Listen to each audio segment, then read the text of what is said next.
आज के वीडियो में बात करेंगे हम बेसिक मल्टीप्लिकेशन ट्रिक के बारे में कि बड़े बड़े गुना को हम आसानी से किस प्रकार से मल्टीप्लाई करते हैं।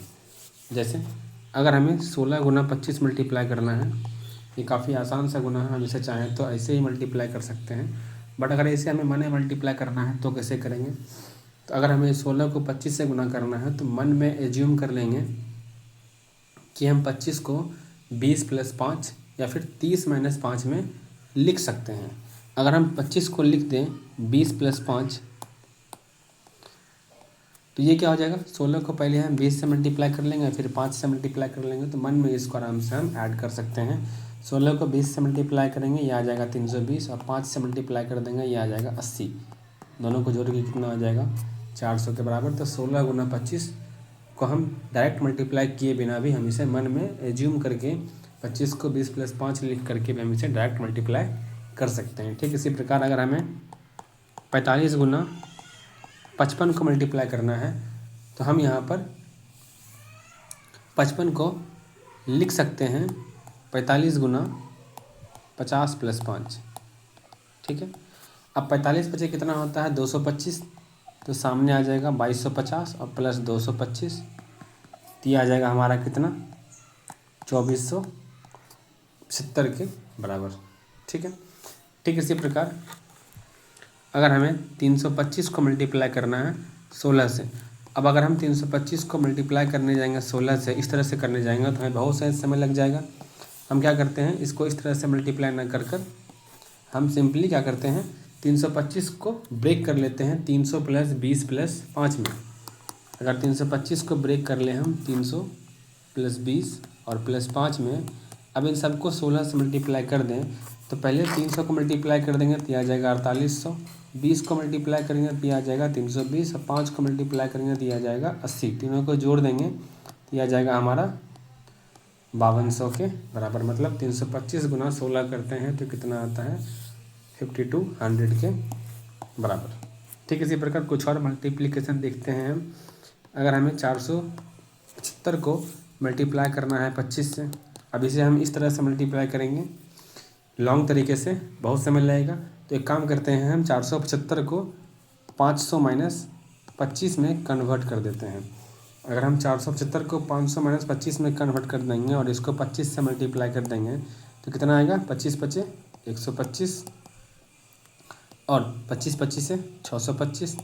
अब आराम से इसमें हम 12,500 में 625 घटा देंगे तो ये कितना आ जाएगा?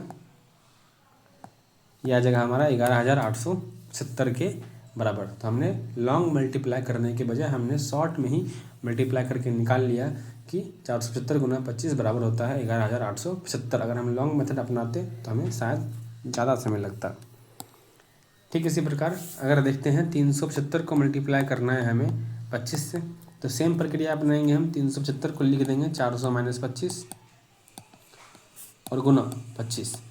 अब 400 को मल्टीप्लाई करेंगे 25 से तो कितना आ जाएगा? ये 10,000 के बराबर। और 25 गुना 25 करेंगे 625, तो यहाँ हमें माइनस करना है, तो ये कितना आ जाएगा हमारा?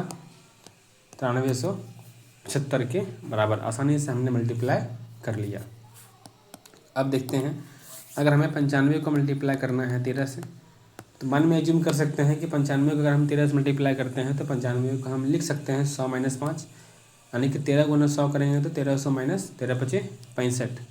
ठीक है, तो इस तरह से हम क्या करेंगे, 1300 में घटा देंगे 65, तो मेरा आंसर आ जाएगा 1235 के बराबर। अब एक बार करके देख लेते हैं हाथ से भी।